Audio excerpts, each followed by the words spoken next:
வணக்கம். வணக்கம்டா தம்பி. என்னடா நான் நேற்று கோயில்களுக்கு போனேன். கோயிலில் பார்க்குறதுமில்ல அவனை ஐயர் நம்ம காலில் சனங்கள் போய் விழுகுது. என்ன காரணத்துக்கு அந்த ஐயர் காலில் விழுகுறாங்க? எனக்கு என்ன விளக்கம்னு தெரியல. எல்லா மதத்துலையும் பார்த்தா ஒரு காலில் விழுகிறல்ல.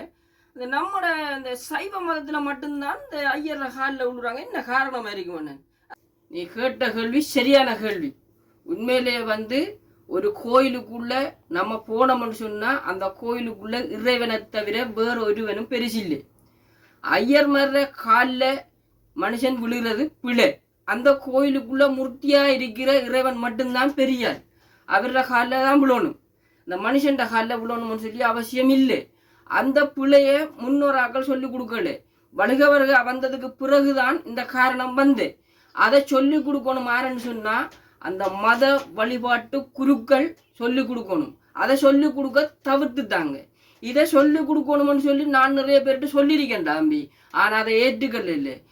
இதே சரியான ஒரு பதில் தானா இருந்தா, இதை குருக்கள் மாதிரி பார்ப்பார்களாக இருந்தா அதை அவங்க சரியா இதற்கு பிறகு சொல்லி கொடுப்பாங்கன்னு சொல்லி நான் நினைக்கிறேன்.